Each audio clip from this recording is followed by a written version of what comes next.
안녕하세요. 오늘도 사연살롱을 찾아주셔서 감사합니다. 결혼 3개월 차 새댁이에요. 저는 결혼을 앞두고 인생 최악의 더러운 꼴을 당했는데요. 제게 이런 몹쓸 짓을 한 사람은 바로 제 시어머니였어요. 시어머니에 대해서는 할 말이 정말 많아요. 제 입으로 이런 말하기 그렇지만 저희 시어머니는 정말 이러면 안 되는 사람이거든요. 어머님한테는 그럴 자격이 없으니까요. 어린 자식을 버리고 집 나간 사람이 무슨 염치로 이제 와서 이런 짓을 벌여요? 말도 안 되는 거죠. 2026년부터 시행된다고 하는 구하라법 아시죠? 자식 부양의 의무를 저버린 구하라 씨의 모친이 딸이 사망하자 거에게 유산을 받겠다고 상속권을 요구했던 사건 때문에 만들어진 법이에요. 저는 그 법이 저희 시어머니와 같은 인면수심의 인간들한테 자신이 책임을 다하지 않았다면 권리도 누릴 수 없다는 걸 확인시켜 주었다고 생각해요. 저희 아빠는 한때 서울역에서 노숙을 하셨어요. 18에 서울로 올라와 갈 곳도 없고 가진 돈도 없어서 그랬다더군요. 아빠는 국민학교에 들어가던 무렵 할머니께서 지병으로 세상을 떠나시는 바람에 부친과 단둘이 살아야 했지만 그래도 저희 할아버지께서 지방에서 사업을 크게 하신 덕에 힘든 거 없이 잘하셨어요. 하지만 고등학교 2학년 가을 부친이 갑자기 세상을 떠나시면서 인생에 위기가 찾아오고 말았죠. 할아버지께서는 돌아가시면서 엄청난 빚을 남기셨는데 20살도 안 된 저희 아빠가 그 빚을 고스란히 떠안게 되었거든요. 부친 장례식이 끝나기도 전에 집은 남의 손에 넘어가 버렸고 집안에 돈이 될 만한 물건은 월급을 못 받은 직원들이 들이닥쳐 죄다 들고 가는 바람에 변변한 옷 한 벌 남은 게 없었대요. 하지만 진짜 문제는 그 다음이었어요. 예전엔 장례식을 다들 집에서 치렀잖아요. 특히 시골에서는요. 저희 할아버지 장례식도 그랬던가 봐요. 마당은 온통 문상객들로 가득했고 여느 상갓집처럼 술판도 벌어지고 화투판도 벌어졌어요. 시끌벅적하게 마지막 밤이 지나가던 그때 빚쟁이들이 집으로 들이닥친 거예요. 저희 아빠를 잡으려는 빚쟁이들과 이를 막으려는 집안 사람들이 뒤엉켜 아주 난장판이 되었죠. 너무 매정한 거 아닙니까? 아무리 돈이 중에도 상갓집까지 찾아와 이러면 안 되는 거잖아요. 돈을 빌린 건 명수지 명수 아들놈이 아니지 않습니까? 어린 것이 무슨 죄가 있다고 그래요? 안 그래도 하나뿐인 부모 잃고 천의 고아가 된 불쌍한 놈을. 그러니 다들 진정하시고 장례는 치르게 해주세요. 이보셔. 누군 이러고 싶어서 그러는 줄 알아요. 돈 빌려 쓰고 죽은 놈은 편할지 모르겠지만 돈 뜯기 누리는 아주 죽을 맛이라고. 이 돈 못 받으면 내가 먼저 장례 치르게 생겼어. 암튼 길게 얘기할 거 없어. 애비가 돈 빌려놓고 못 갚았으면 아들놈이라도 갚아야지. 강명수 아들 나오라 그래. 당장 데려오라고. 빚쟁이들은 서로 먼저 저희 아빠를 잡으려고 혈안이었어요. 집안 어른들은 너나 할 거 없이 달려들어 빚쟁이들을 막아대셨죠. 아빠는 부모를 잃은 황망한 상황에 이런 일까지 당하니 정신을 차릴 수가 없었다더군요. 마치 발이 땅에 달라붙은 것처럼 한 발짝도 움직일 수 없을 정도로 그 자리에 굳어버렸어요. 그런 아빠를 정신이 들게 한 사람은 당수거른이었어요. 상훈아, 장례는 우리가 마저 치를 테니까 일단 넌 어디든 피세에 있어라. 여기 이러고 있으면 큰일 나. 당수거른은 사람들 눈을 피해 저희 아빠를 뒤뜰로 데려갔어요. 그리고는 손에 둘둘 말린 지폐를 쥐어주셨죠. 앞으로 고향엔 얼씬도 하지 마라. 네 아빠도 가구 없는 마당에 뭐 좋은 꼴을 보겠니? 지천에 빚쟁이들밖에 없는데. 여기 일은 내가 알아서 처리해 줄 테니까 넌 네 한몸 건사하고 살 생각만 해. 사지 육신 멀쩡한 놈이 어디 가든 굶어 죽기야 하겠니? 그러니 어서 가라. 사람들 오기 전에 어서 가. 그렇게 아빠는 부친의 장례식도 제대로 못 치른 채 당숙손에 등 떠밀려 집을 나오게 되었어요. 그날 당숙어른이 저희 아빠 등을 떠밀어 담장 밖으로 밀어내지 않았다면 꼼짝없이 빚쟁이들한테 잡히고 말았을 거예요. 당숙어른이 손에 쥐어준 지폐 몇 장을 들고 아빠는 무작정 달려 서울행 기차에 몸을 실었고 그렇게 서울살이가 시작되었어요. 상복 차림에 서울역에 도착한 아빠는 이제 어떻게 살아야 하나 막막하기만 했어요. 그래서 정처 없이 길을 걷고 있었는데 걷다 보니 시장통이더래요. 퇴계로에 있는 남대문 시장이었죠. 그런데 웃긴 건 그 와중에서도 어디선가 풍겨온 잔치국수 냄새에 배에서 꼬르륵 소리가 나더라는 거예요. 부모도 잃고 집도 잃고 당장 등 붙이고 잠들 곳도 없는데 그래도 살겠다고 배는 고프더라. 아버지가 돌아가시고 경황 없이 장례를 치르느라 몇 끼를 굶었으니 그럴만도 했지 뭐. 가진 돈 다 털어서 국수 한 그릇을 사 먹고 나니까 그제서야 눈물이 나는 거야. 나 이제 정말 고아가 됐구나. 이제 갈 것도 없는데 어떻게 살아야 하나. 막막해서 한참을 울었다. 서울 하늘 아래서 그런 아빠한테 유일하게 손을 내밀어준 사람은 바로 저희 외할머니였어요. 아빠가 전 재산을 털어서 사 먹었던 국수를 만든 장본인이셨죠. 상복 차림에 저희 아빠가 빈 국수 그릇을 앞에 두고 서럽게 우는 걸 본 외할머니는 눈물이 그칠 때까지 조용히 기다렸다가 무슨 일이 있냐고 물으셨대요. 아는 사람 없이 낯선 서울에서 처음 말을 걸어준 외할머니한테 아빠는 그간의 사정을 털어놓았고 사정을 딱하게 생각하신 외할머니는 저희 아빠를 집으로 데려가셨어요. 당시 저희 외가도 사정이 그리 좋지는 않아서 문간방은 대학생한테 하숙을 치고 있었고 나머지 방 한 칸에서 할머니와 중학생이던 저희 엄마가 살고 있었어요. 외할머니는 성인 등치인 고등학생 남자애를 중학생 딸과 한 방에서 지내게 할 수는 없어서 문간방에서 하숙을 하던 대학생한테 부탁해 함께 지내게 했다더군요. 아빠는 그곳에 살면서 일을 시작했어요. 할머니가 시장 상인한테 부탁해 일자리를 만들어 주었거든요. 시장통에서 물건을 나르는 지게 일도 하고 백반집에서 배달도 하고 닥치는 대로 일을 했어요. 그러다가 건어물 가게 사장님 눈이 들어서 그곳에서 일을 시작하게 되었고 본격적으로 건어물 도매 일을 배우게 되었죠. 몇 년이 지나 또래 친구들은 한창 군입대를 할 나이였지만 고등학교 졸업을 못한 아빠는 학력 미달로 군 면제가 되었어요. 당시엔 4대 독자도 군 면제를 받곤 했다던데 군입대를 하는 인원이 많아서 그랬던 게 아닌가 생각해요. 덕분에 남들보다 몇 년 더 일을 할 수 있었던 아빠는 또래들보다 많은 돈을 모을 수 있었고 그러다 저희 엄마가 23살이 되었을 때 결혼을 하셨대요. 한 집에 살면서 늘 붙어 지내다 보니 정이 들어버렸고 그러다 결혼까지 이어진 거였죠. 결혼을 했다고는 해도 상황이 크게 달라질 건 없었어요. 그저 아빠 혼자 지내던 문간방에 엄마가 건너와 신혼방을 차린 것뿐이었으니까요.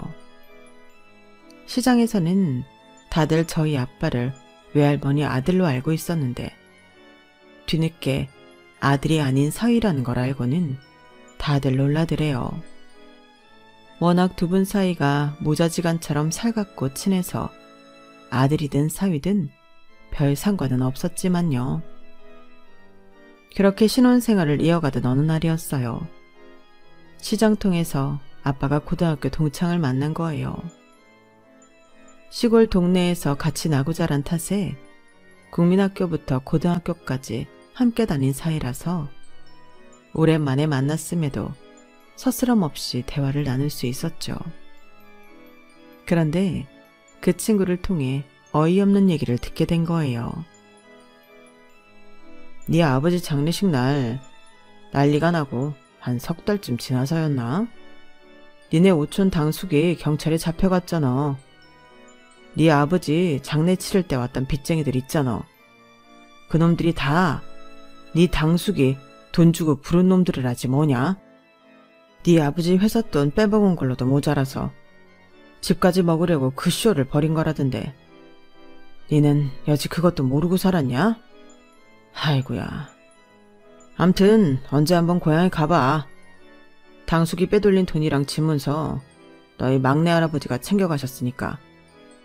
그 잘 살던 집 도련님이 시상바닥에서 건어물이랑 팔고 있고, 네 아버지가 하늘에서 이걸 보시면 얼마나 피눈물을 흘리시겠냐. 암튼 막내 할아버지한테 꼭 찾아가봐. 알았지? 이 모든 일이 빚쟁이를 피해 자신을 도망치게 해주었던 당숙이 벌인 짓이었다는 사실에 아빠는 할 말을 잃었어요. 부친이 살아계실 때 누구보다 아끼셨던 사람이 당숙이었는데 은혜를 원수로 갚다니 도저히 용서가 안 됐다더군요.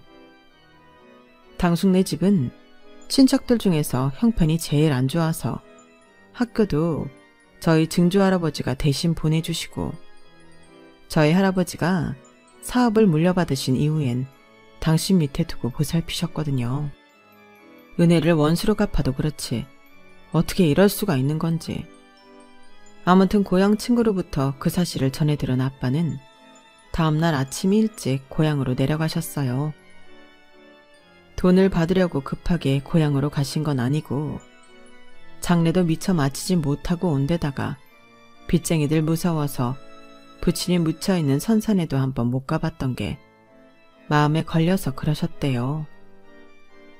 고향을 떠난 지 7년 만에 저희 아빠가 동네에 나타나자 몇몇은 무척이나 반가워했고 몇몇은 그렇지 않았다나 봐요.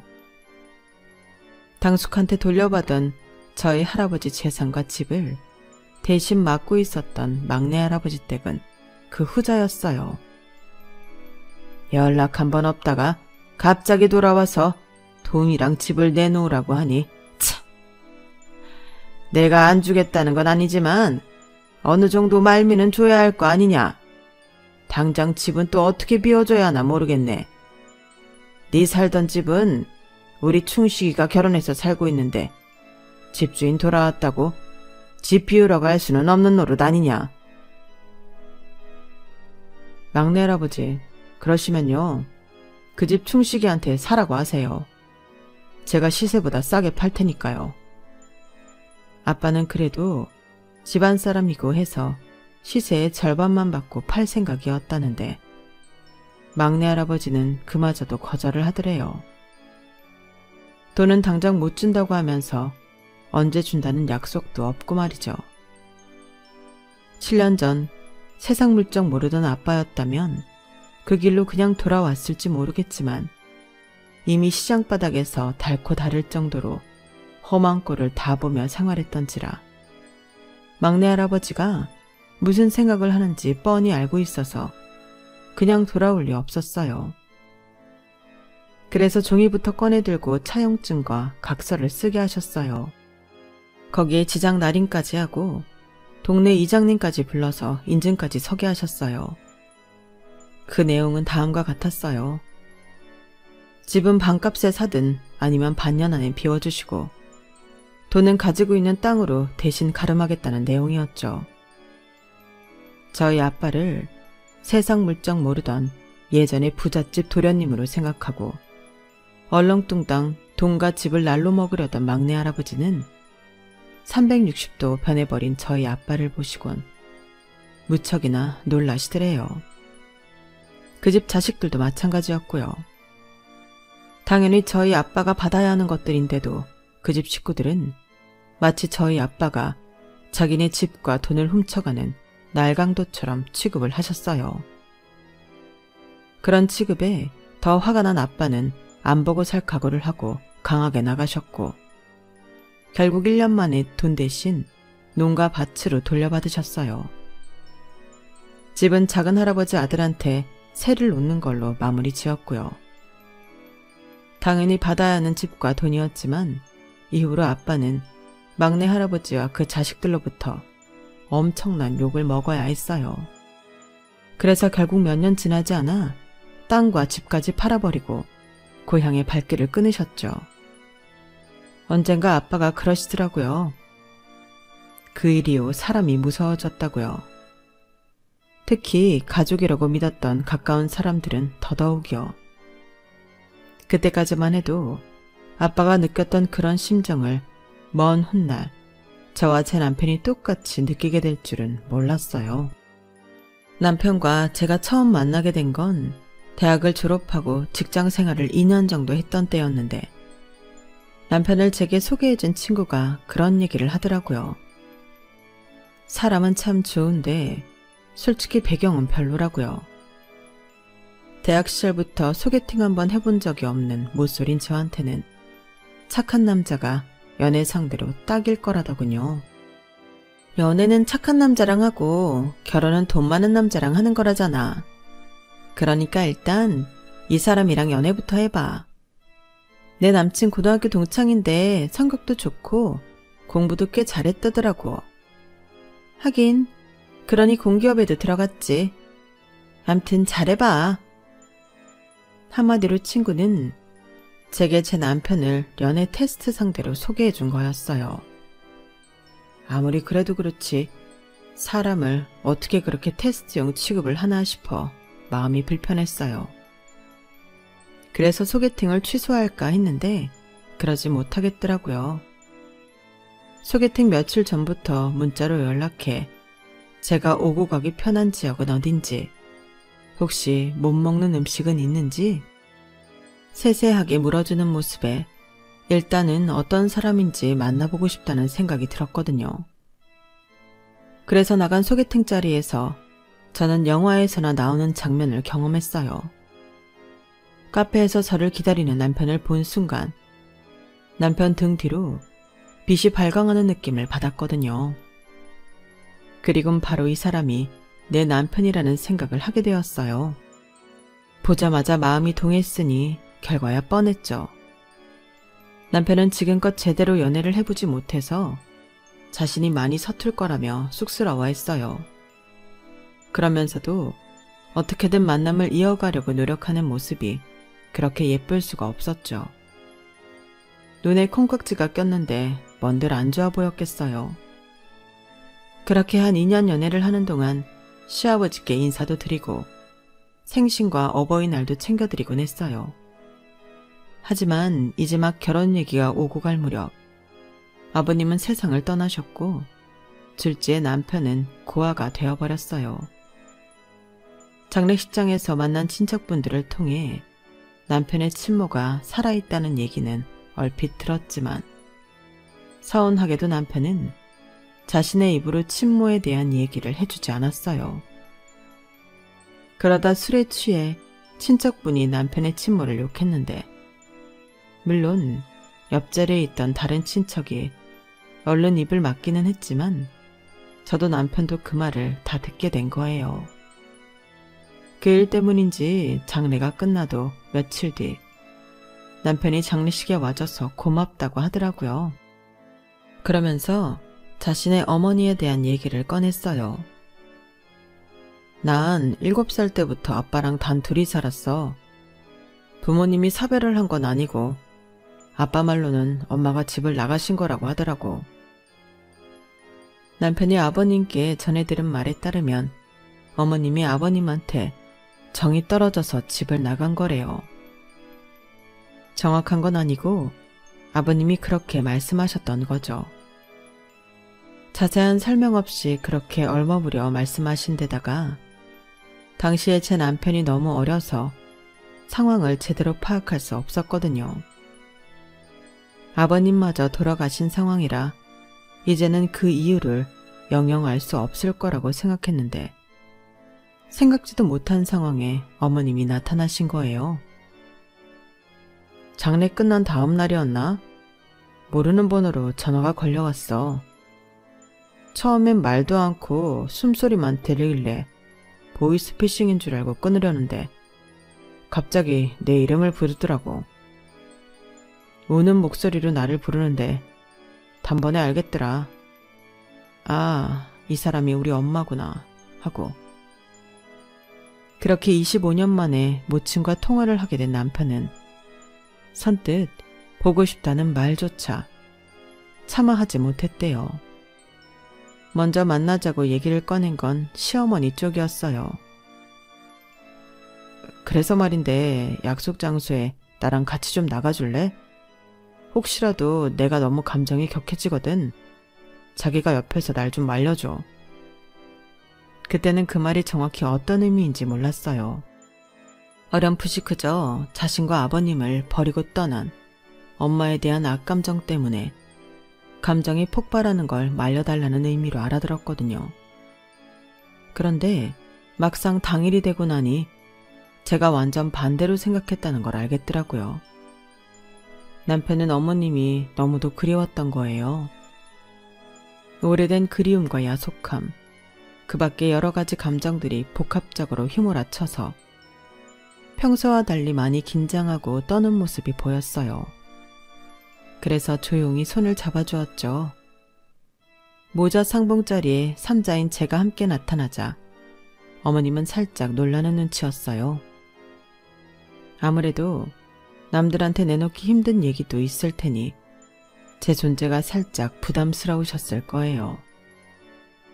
하지만 제가 잡고 있던 남편 손이 너무 떨고 있어서 차마 그 손을 놓고 자리를 뜰 수가 없었어요. 그래서 눈치가 보이기는 했지만 자리를 지키고 있었어요. 어머님은 손수건으로 연신 눈물을 찍어내시며 자신이 집을 나가게 된 연유에 대해 말씀하셨어요. 3시간 가까이 하셨던 말씀을 요약하자면 아버님이 술에 빠져 폭력을 휘두르셨다. 어떻게든 참아보려 했지만 이러다 죽겠다 싶어 도망치듯 집을 나올 수밖에 없었다. 한 번도 집에 두고 나온 아들을 잊은 적이 없다. 평생 속지 않은 마음으로 살겠다. 뭐 이런 내용이었는데 이상하게도 제 마음에는 와닿지 않더라고요. 정확한 증거가 있다거나 한 건 아니지만 촉이 좀 그랬다고 할까요? 소위 말하는 악어의 눈물 같다는 생각이 들었어요. 특히 그런 생각이 들었던 이유는 손수건 너머로 보이는 어머님의 표정이 언뜻 사악하게 보였기 때문이었어요. 처음엔 내가 잘못 봤나 싶기도 했지만 만남을 마치고 집에 돌아와서도 이상하게 기분이 찝찝하고 좋지 않더라고요. 하지만 남편은 전혀 그런 낌새를 느끼지 못하는 것 같았어요. 그저 어머니 말씀을 철석같이 믿고 있더라고요. 그런데 자기야, 아버님 술 잘 못하신다고 하지 않았어? 그런 분이 술에 빠져서 어머님한테 폭력까지 행사하셨다는 게 영 믿기지가 않아서 말이야. 게다가 아버님 성품이 누굴 때리거나 하는 분이 아니잖아. 그러자 남편은 자신도 그 점이 이상한 것 같기는 했는지 잠시 생각에 잠기더라고요. 그러면서도 25년 만에 자신을 찾아온 모친에 대한 믿음을 버리지는 못했어요.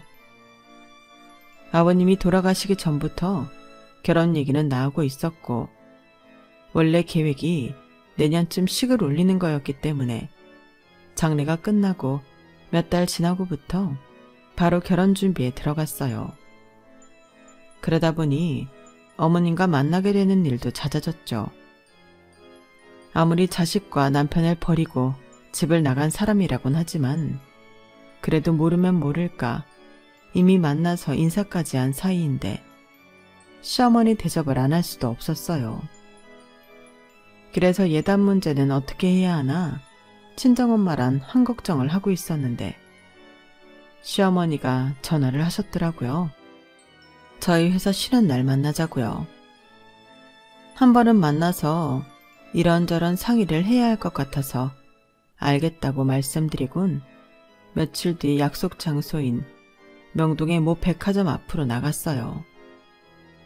그때까지만 해도 저는 아무래도 어머님이 아들과 떨어져 지낸 시간이 많다 보니 제3자인 제가 결혼 준비에 대한 상의를 하기에 편하다고 생각하신 게 아닐까 생각했어요.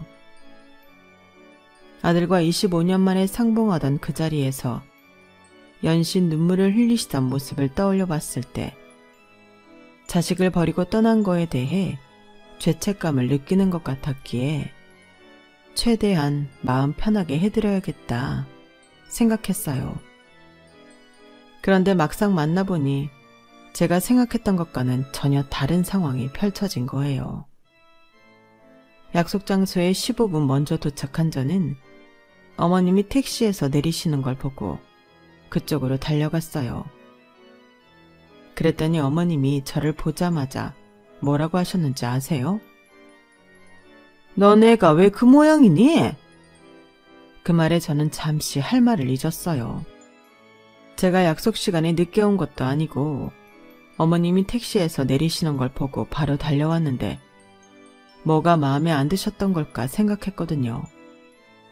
그래서 왜 그러시는 거냐고 물었더니 어른이 만나자고 하면 알아서 나 있는 곳으로 모시러 왔어야지. 내가 대중교통 이용해서 여기까지 나오게 해야겠니? 그리고 왔으면 얼른 택시비를 치러야지 뭘 멀뚱히 서 있는 거야? 일단 택시비부터 계산해. 어머님은 그 말만 남기곤 백화점 쪽으로 가버리셨어요. 저는 얼떨결에 지갑을 꺼내 택시비를 계산했어요. 그리고는 어머님이 가신 쪽으로 따라갔는데 글쎄 어머님이 명품관으로 들어가시지 뭐예요.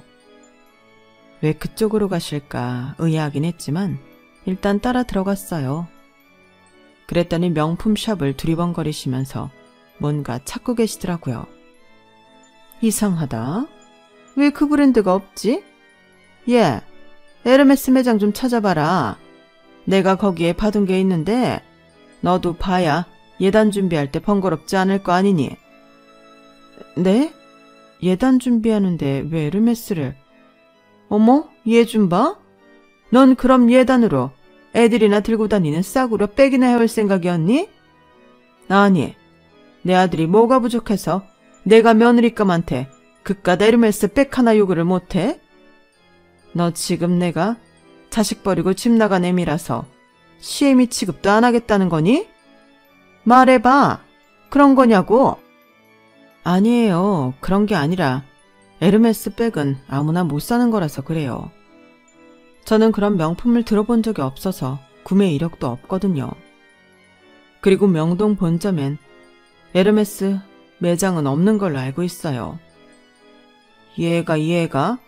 너 지금 나 무시하는 거니? 아니, 명동이 본점인데 왜 에르메스 매장이 없어? 너 지금 내가 명품에 대해 뭣도 모르는 줄 알고 잔머리 굴리는 거야? 기가 막혀서 정말. 너 여기 가만히 있어. 내가 안내 데스크 가서 물어보고 올 테니까. 꼼짝 말고 있으라고. 씩씩거리며 안내 데스크를 찾아간 어머님은 잠시 뒤 방금 전과는 달리 새초롬한 표정으로 돌아오셨어요. 아무래도 안내 데스크에서 본점엔 에르메스 매장이 없다는 얘기를 들은 모양이었어요. 그런데도 끝까지 시치미를 떼면서 사람이 많아 피곤하다며 일단 밥이나 먹으러 가자고 그러더라고요. 그래서 백화점 내에 있는 초밥집에 갔는데 대뜸 그러시는 거예요. 너도 알다시피 내가 우리 재우하고 떨어져 지낸 시간이 있잖니. 그래서 이제라도 그간 못한 엄마 노릇 좀 하려고 한다. 내 말 무슨 뜻인지 알겠지? 솔직히 그게 무슨 뜻인지 잘 몰랐어요. 그래서 잘 모르겠다고 했더니 넌 어쩜 말귀도 못 알아듣고 눈치도 없니? 꼭 이런 걸 내 입으로 말을 해야 되니? 그리고는 한숨을 푹 쉬더니 그러시더라고요. 니들 신혼집에 내 방도 마련해놔라. 우리 재우랑 같이 살려고 이미 집도 빼서 당장 갈 데도 없다. 그리고 예단은 에르메스 버킨백 30cm짜리로 하나 해와라. 색상은 직원한테 물어보고 고상한 걸로 해오고. 순간 그 말에 기가 막혀서 입에 물고있던 물을 푹 뿜었어요. 그러자 어머님은 더럽게 뭐하는 짓이냐며 난리를 치셨죠. 난리를 치고 싶은 건 되려 전데 말이에요. 참고 있자니 도저히 안 될 것 같아서 하는 수 없이 저는 어머님께 말했어요. 어머님, 뭔가 오해를 하시는 모양인데요. 저희 집이 먹고 살만한 건 사실이지만 그렇다고 사치까지 부려가며 사는 집은 아니에요. 저희 아빠가 남대문에서 건어물 가게를 시작으로 가게 몇 개를 가지고 계시긴 하지만 자수성가하신 분이라서 사치하는 걸 무척 싫어하시거든요. 그리고 아까도 잠깐 말씀드렸지만 저는 에르메스 백 못 사요. 거기 백은 구매 이력이 없는 사람은 못 산다고요. 물론 인기가 덜한 제품은 운 좋게 구매할 수 있을지 모르겠지만 벌킨백은 절대 안 되죠. 명품을 모르는 저도 그 정도는 아닌데 명품 좋아하시는 어머님은 모르셨나 봐요? 아니, 못 사긴 왜 못 사? 내 돈 주고 사겠다는데 왜 백을 안 주냐고. 너 괜히 백 안 사주려고 수작 부리는 거 아니야? 수작이라고 하셔도 할 수 없어요. 못하는 건 못하는 거예요. 식사 다 하신 것 같은데 이제 그만 일어나시죠. 저 저녁에 약속이 있어서 가봐야 하거든요. 아, 그리고 어머님이랑 같이 사는 문제도 죄송하지만 안 되겠어요. 대신 저희 신혼집 근처로 이사 오세요.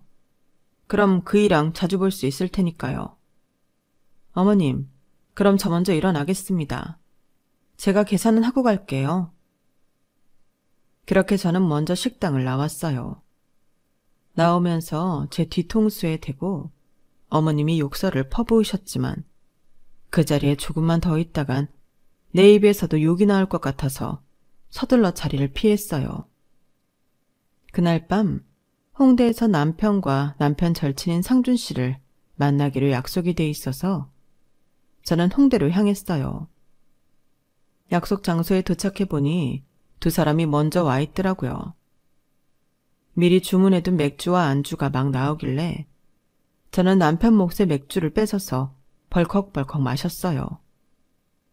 그랬더니 남편과 성준 씨가 의아한 눈으로 무슨 일이 있었냐고 묻더라고요. 아, 재우 씨, 나 지금 너무 화가 나거든? 오늘은 내가 자기 어머니 흉봐도 조금만 이해해줘. 그리고는 그날 있었던 일을 죄다 털어놓았어요. 명품에 관심이 없어 두 남자는 도대체 에르메스가 뭐길래 그러냐며 정말 구매 이력이 있어야 백을 살 수 있는 거냐고 물었어요. 제가 화가 난 포인트가 아닌 에르메스의 판매 전략에 더 놀라는 눈치더라고요. 아니, 지금 그게 중요해? 어쩜 남자들은 얘기의 포인트를 못 보냐?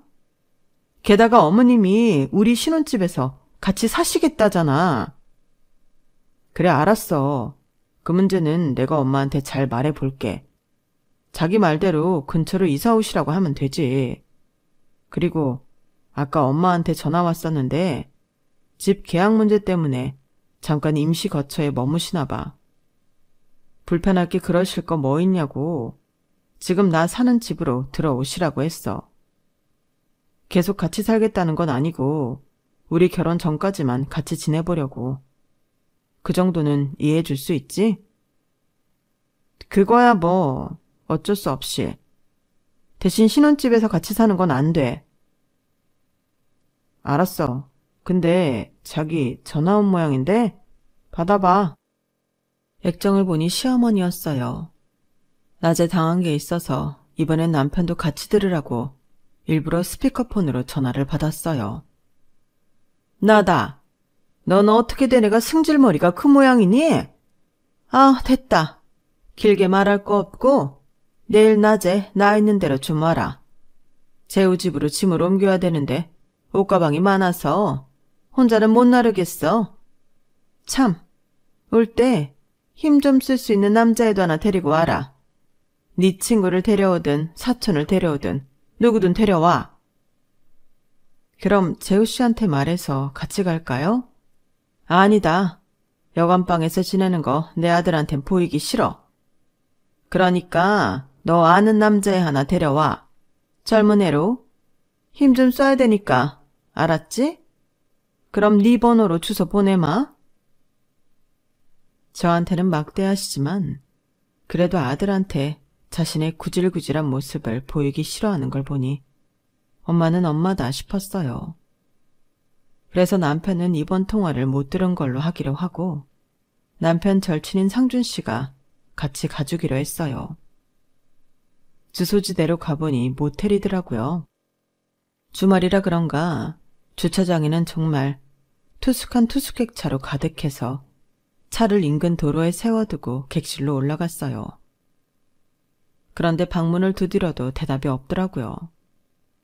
잠시 뒤 어디 갔다 돌아오시는지 어머님이 오셔서 짐을 싣고 남편 집으로 향했죠.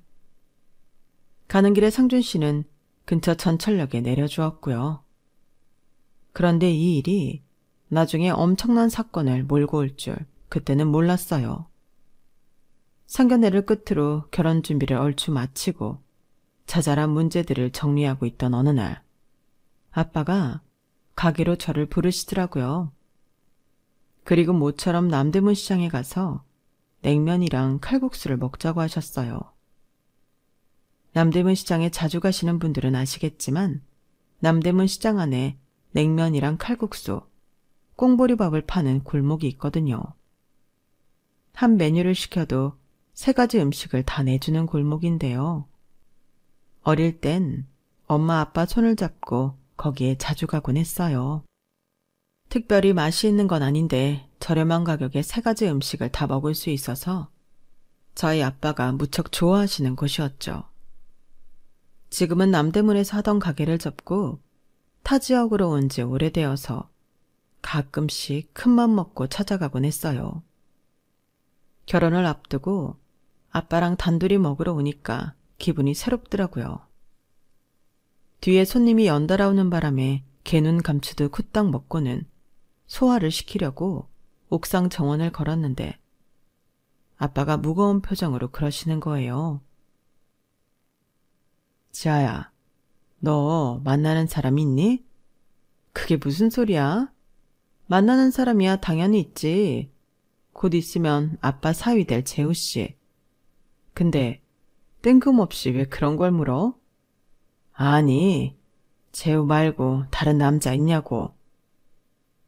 황당한 질문에 헛웃음이 났어요. 우리 아빠가 왜 이러나 싶었거든요. 그런데 그때 아빠가 주머니에서 사진을 꺼내 제게 내미시더라고요. 사진을 보니까 제가 상준 씨랑 모텔로 들어가는 사진이었어요. 시간차를 두고 여러 장을 찍었더라고요. 아빠, 이 사람 재우치 절친이야. 왜 아빠도 전에 한번 봤잖아, 상준 씨라고. 아, 그리고 여기 모텔은... 이걸 어디서부터 설명해야 하나? 남튼 상준 씨랑 나는 아무 사이 아니고 우리는 재우 씨 어머니 집 날라드리려고 이날 거기 갔던 거야. 재우 씨도 알고 있어. 우리가 다 같이 있을 때 스피커폰으로 어머님한테 짐 옮겨달란 부탁 전화 받았거든. 근데 이 사진은 누가 아빠한테 줬어? 그러자 아빠가 얼굴이 시뻘개지면서 한숨을 연달아 쉬시는 거예요. 그래, 그러니까 이 남자랑 너는 아무 관계 아니다 이거지? 오케이, 그거면 됐어. 이놈의 여편네를 가만 두나봐라. 그때까지만 해도 아빠가 누구한테 그렇게 화를 내는지 몰랐어요. 하지만 며칠 뒤 남편과 함께 상준 씨 집에 방문하면서 그동안 감춰졌던 모든 진실을 알게 된 거예요. 남편 말로는 상준 씨가 가져가라고 한 물건이 있어서 그걸 받으러 간다고 했었는데 막상 가보니까 상준 씨는 우리가 왜 왔는지 모르는 눈치더라고요. 그런데 잠시 뒤 아빠 차가 상준 씨 집 앞에 멈춰서지 뭐예요. 보조석에 저희 시어머니를 태운 채 말이죠. 아빠는 차에 내리면서부터 씩씩대면서 시어머니한테 몰아치듯 말했어요. 자, 보세요. 이 남자가 사부인이 말한 그 남자 맞는 거죠. 아, 왜 말을 못해요? 사부인이 나한테 사진까지 보내줬잖아요. 내 딸이랑 이 남자가 모텔에 드나드는 사이라고 했어요, 안 했어요? 그 말에 저도 상준 씨도 놀라서 입만 떡하니 벌리고 있었어요. 그러자 시어머니가 제 남편 눈치를 살피면서 저희 아빠한테 복화술을 하듯 속삭이듯 그러더라고요. 꼭 네 아들 앞에서 이래야겠어요? 그 얘긴 나중에 해요. 아니, 뭘 나중에 합니까? 사부인이 분명히 나한테 내 딸이 딴 남자 맡아서 모텔 드나든다고 했잖아요. 그러면서 뭐라 그랬어요? 사위한테 비밀로 온전히 딸 결혼시키고 싶으면 현금으로 3천만 원 보내라고 했잖아요. 내가 통화한 내용 녹음 다 해놨는데 어디서 시치미를 뗍니까? 그 말에 저는 다리에 힘이 탁 풀렸어요. 아니, 세상에 어떻게 사람이 이럴 수가 있어요? 다른 사람도 아니고 자기 며느리가 될 사람을 어떻게 상간녀를 만들어요? 그것도 어떻게 내 아빠한테 딸의 외도를 빌미로 돈을 뜯을 생각을 하냐고요. 너무 기가 막혀서 숨이 다 막히더라고요. 그래서 주먹으로 가슴을 퍽퍽 치고 있는데 시어머니가 그러는 거예요. 내가 내 아들 생각해서 무덤까지 비밀로 하고 가려 했는데 이렇게 된 마당에 나도 어쩔 수 없네요. 네, 그쪽 딸이 이 남자랑 모텔에 들어가는 거 내가 똑똑히 봤습니다. 정 못 믿겠으면 모텔 가서 CCTV 보여달라고 그러세요. 난 하나도 두려울 거 없습니다. 불쌍한 내 아들. 어쩌다 이런 지저분한 년을 만나서 이 고생이니. 엄마가 다 알아서 처리해 줄 테니까 우리 아들은 엄마만 믿으렴. 아직 혼인신고만 안 했을 뿐이지 청첩장까지 다 나온 마당이니까 우린 이 두 사람한테 위자료 청구 소송할 겁니다. 그렇게들 하세요. 어머님, 정말 왜 이러세요? 그날 상준 씨랑 저 어머님 집 나르느라 거기 간 거잖아요. 어머님도 다 아시면서 왜 거짓말을 하세요? 내가? 아니, 내가 뭐가 아쉬워서 거짓말을 하니? 내 말이 거짓말이라면 증거를 대. 증거 대보라고. 아들, 더 들을 것도 없어. 이 결혼 여기서 끝내고 일단 변호사부터 선임해서 위자료 문제 매듭 짓자. 그러자 모든 상황을 조용히 지켜보던 남편이 자신의 팔을 잡는 시어머니 손을 조용히 내려놓았어요. 네, 변호사 선임해야죠. 소송도 걸어야 하고요. 장인어른, 죄송합니다. 지아야, 상준아, 미안하다. 그러자 시어머니는 기세등등한 표정으로 저를 노려보았어요. 그런데 못난 제 엄마 때문에 여기 있는 분들한테 상처를 드려서 죄송합니다. 오늘 이 일로 혹시 소송을 걸고 싶으시다면 네, 그러세요. 그리고 그와는 별개로 저는 제 어머니를 상대로 소송을 걸 생각입니다. 내 아내한테 누명을 씌우고 내 장인어른한테 돈을 갈취하려 했던 거 소송을 통해서 제값 치르게 할 거예요. 아들, 그게 무슨 말이니? 어떻게 네가 나한테 이럴 수가 있어? 너는 엄마 말보다 피 한 방울 안 섞인 이 사람들 말을 믿는 거야? 그런 거냐고. 네, 저는요, 내 아내 말을 믿을 거고요. 내 장인 말을 믿을 거예요. 피가 섞였어도 남보다 못한 당신은 손톱만큼도 못 믿겠으니까요. 증거 있냐고 하셨죠? 그날 엄마가 지아한테 전화해서 모텔로 친구 데려오라고 한 전화 우리 세 사람이 다 들었어요. 스피커폰으로 통화했으니까요. 그리고 이 남자는 나랑 30년 지기 친구 상준이에요. 엄마도 기억나실 거예요. 엄마랑 바람나서 야반도주했던 김성환 씨 아들이니까요. 그동안 아빠랑 상준이 어머니는 저랑 상준이가 충격을 받을까봐 두 사람이 바람나서 집 나간 걸 비밀로 하셨지만 세상에 비밀은 없더라고요. 그러니까 손바닥으로 하늘을 가릴 생각 그만하시고 법의 심판 받을 준비나 하세요. 그리고 그 후엔 죽을 때까지 제 앞에 나타나지 마세요. 25년 전엔 엄마가 날 버렸을지 모르겠지만 지금은 내가 엄마를 버릴 거니까요. 결국 시어머니를 둘러싼 모든 진실은 25년이 흐른 뒤에야 밝혀졌어요. 자기 어머니한테 소송을 걸겠다던 남편은 저희 아빠 권유에 따라 지난 일은 묻어두기로 했어요. 시어머니는 잽싸게 집에서 옷가방을 빼들고 도망을 쳤더라고요. 그래서 지금은 어디서 어떻게 살고 있는지 몰라요. 결국 그 일로 남편은 어머님과 연을 끊었고 청첩장에 적힌 날짜대로 우리는 결혼식을 올렸어요. 결혼식을 올리기 며칠 전 아빠는 제 남편을 불러 그런 말을 하셨어요. 내가 지금 네 마음을 온전히 다 알지는 못하지만 나도 비슷한 경험이 있어서 어느 정도는 가늠이 된다. 내가 살아온 세상이 뒤집히고 세상 누구를 믿어야 하나 참담할 거야.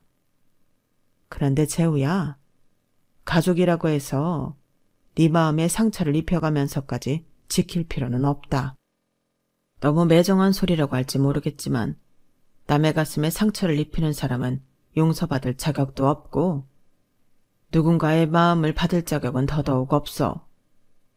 너를 아프게 하는 사람한테 마음을 쏟지 말고 너를 아끼고 사랑해주는 사람한테 정성을 쏟아라.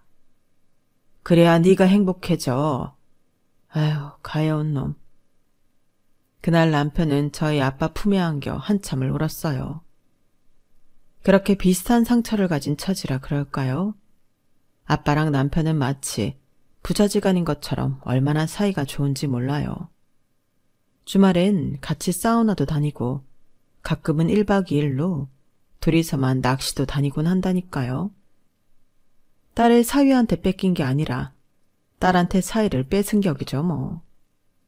그래도 이상하게 싫지 않은 걸 보면 제가 누남자를 엄청 아끼고 사랑하는가 봅니다.